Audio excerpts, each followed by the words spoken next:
အားလုံးပဲမင်္ဂလာပါခင်ဗျာကျွန်တော်ဒီနေ့မျှဝေရှင်းပြပေးခြင်းတဲ့အကြောင်းအရာလေးကကျွန်တော်တို့ Facebook မှာကျွန်တော်တို့တွေရဲ့တငယ်ချင်းတွေကလွဲပြီးတော့တခြား friend မဖြစ်တဲ့သူတွေကျွန်တော်တို့ရဲ့ Facebook account ကို share လို့မရချင်ဘူး profile ကို share လို့မရစေချင်ဘူးဆိုဘယ်လိုလုပ်မလဲဆိုပြီးတော့ကျွန်တော်တို့မေးများတယ်ပေါ့နော်အဲ့ဒီမေးများတဲ့မေးခွန်းကိုကျွန်တော်ဒီနေ့ video record လေးလုပ်ပြီးတော့ကျွန်တော်ဖြည့်ရှင်းပေးပါပြီ okay စကြဆိုကျွန်တော်တို့တွေဘယ်ကိုသွားမလဲကျွန်တော်တို့ရဲ့ Facebook account ဝင်ထားတဲ့ Facebook application တွေကိုသွားမယ် Facebook application တွေကိုဝင်ပြီးသွားပြီဆိုတာနဲ့ကျွန်တော်တို့တွေဘယ်ဟာကိုနှိပ်ရမလဲဆိုတော့ကျွန်တော်တို့ Facebook application နဲ့ဝင်ဒီပုံစံမျိုးတွေ့ရမှာပေါ့နော်ဒါဆိုရင်ကျွန်တော်တို့တွေဘာကိုဆက်နှိပ်ရမလဲဆိုတော့ကျွန်တော်တို့တွေဒီကောင်လေးပေါ့နော်ကျွန်တော်တို့လက်ရှိကျွန်တော်မြားထောက်ထားတဲ့ pointer ထောက်ထားတဲ့ menu bar လေးကိုကျွန်တော်တို့တွေဆက်နှိပ်ရမှာဖြစ်ပါတယ် okay pointer ထောက်လိုက်တဲ့ menu bar လေးကိုကျွန်တော်တို့နှိပ်လိုက်ပြီးကျွန်တော်တို့တွေဘယ်သွားမလဲဒီအောက်မှာဆက်ပြီးတော့သွားမယ်အောက်ကိုသွားပြီးကျွန်တော်တို့နောက်ထပ်ဘာကိုထပ်ပြီးတော့နှိပ်ရမလဲဆိုတော့အခုကျွန်တော်ထပ်ပြီးတော့ဘာလုပ်မလဲဆိုတော့ pointer ထပ်ထောက်လိုက် pointer ထပ်ထောက်မှာကဘာလဲဆိုတော့ဒီမှာ setting and privacy ပေါ့နော်အောက်ခြေမှာကျွန်တော်တို့အောက်ခြေမှာရှိတယ်ကျွန်တော်တို့တွေဒီမှာရှိတယ် setting and privacy ဆိုတာကိုကျွန်တော်တို့ဘာလုပ်လိုက်မလဲဆိုတော့နှိပ်ပေးလိုက်ပါ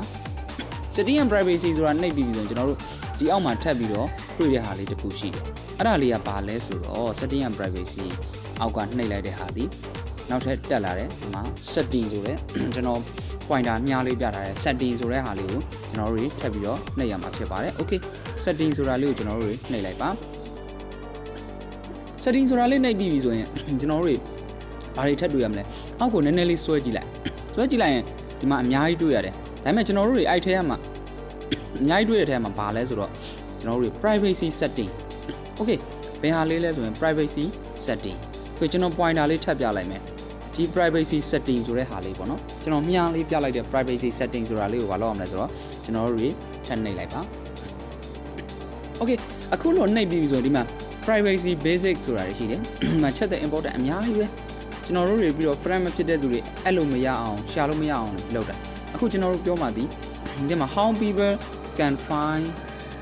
your contact ဆိုတဲ့ဟာလေ your contact ဆိုတဲ့ contact you ဆိုတဲ့ဒီစာလေးတွေ့ပြီပေါ့နော်ဒီစာလေးထဲမှာဒီစာလေးရဲ့အောက်ဆုံးမှာကျွန်တော်တို့အောက်ဆုံးဆွဲကြည့်လိုက်ရင်ဘာလေးထပ်တွေ့ရမလဲဆိုတော့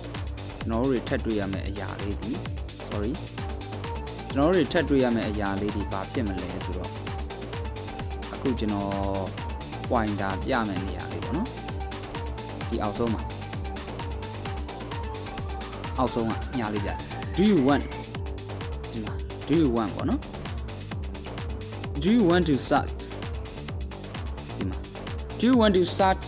engine outside or Facebook to link to your profile ဆိုအဲ့နေရာမှာ to link to your profile ဆိုမင်းရဲ့ profile ကိုရှာဖွေဖို့အတွက်အခြားသူတွေရှာဖွေဖို့အတွက်ဒါ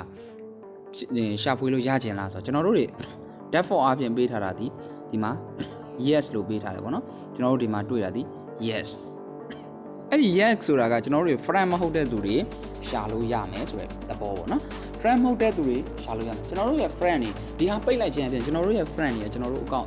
ကိုရှာလို့မရတော့ဘူးမဟုတ်ပါဘူးဒီလိုလုပ်လိုက်ခြင်းအပြင် friend မဟုတ်တဲ့သူတွေလွယ်နဲ့ရှာလို့မရတော့ဘူးပေါ့နော်အဲ့ဒါဆိုတော့ကျွန်တော်တို့တွေဒီ yes ဆိုတဲ့ဟာကို no ဖြစ်သွားအောင်ဘာလုပ်ရမလဲဆိုတော့ဒီနေရာကိုကျွန်တော်တို့တွေပိတ်ပေးလိုက်ပါပေါ့ဒီ yes ကိုပိတ်ပေးလိုက်ပြီဆိုဘယ်လိုလုပ်မလဲကျွန်တော်တို့ဒီမှာ yes ဆိုတဲ့ဟာကိုဒီအဲ့စာကြောင်းနှိပ်လိုက်တဲ့အခါမှာနောက်ထပ်ဘာထပ်တွေ့ရလဲကျွန်တော်တို့တွေထပ်တွေ့ရတာဒီမှာ do you want to search engine outside of your Facebook link to your profile ဆိုဒီထဲမှာအဲ့ဒီမှာတွေ့မှာကအောက်မှာဒီရဲ့ reset ကိုဒီမှာ on ထားတာလေးတွေ့ရမယ်ပေါ့နော် allow search engine outside of Facebook to link your profile ဆိုတာဒီ profile ကိုရှာဖွေခွင့်ပြုထားမယ်ဆိုတဲ့သဘောပေါ့နော်အဲ့ဒါဆိုကျွန်တော်တို့တခြားသူတွေမမြင်စေချင်ဘူးရှာလို့လွယ်နဲ့မရစေချင်ဘူးကျွန်တော်တို့ဒီနေရာလေးကို on လိုက်ပေါ့နော်တစ်ချက် on လိုက်ရင်ဘာပြန်တွေ့ရမလဲဆိုတော့ကျွန်တော်တို့ဒီမှာတွေ့ရတာဒီ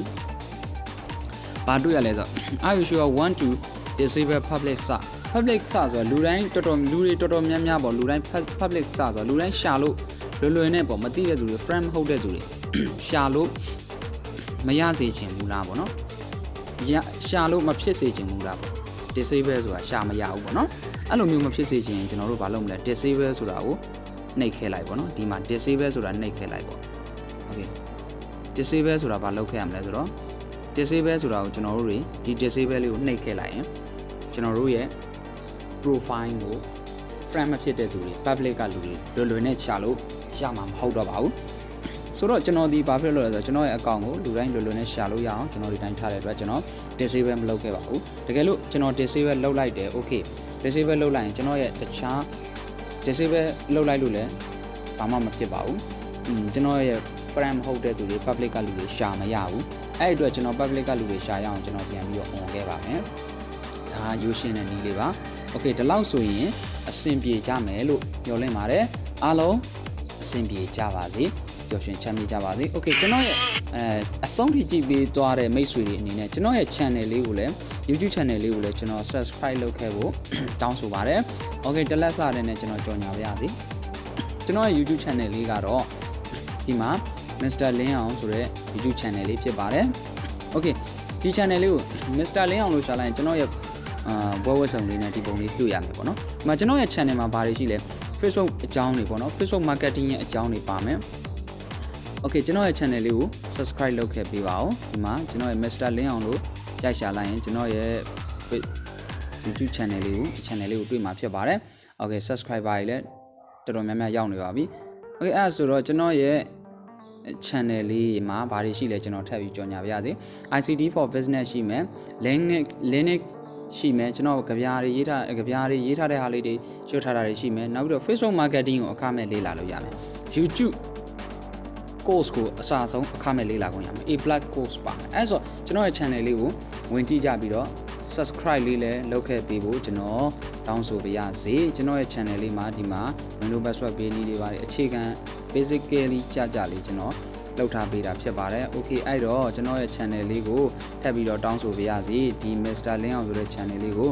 subscribe လုပ်ခဲ့ပေးပါအောင်အဆုံးထိကြည့်ပေးတဲ့အတွက်လည်းကျွန်တော်အားလုံးကိုကျေးဇူးတင်ပါတယ်အားလုံးအဆင်ပြေကြပါစေပျော်ရွှင်ချမ်းမြေ့ကြပါစေခင်ဗျ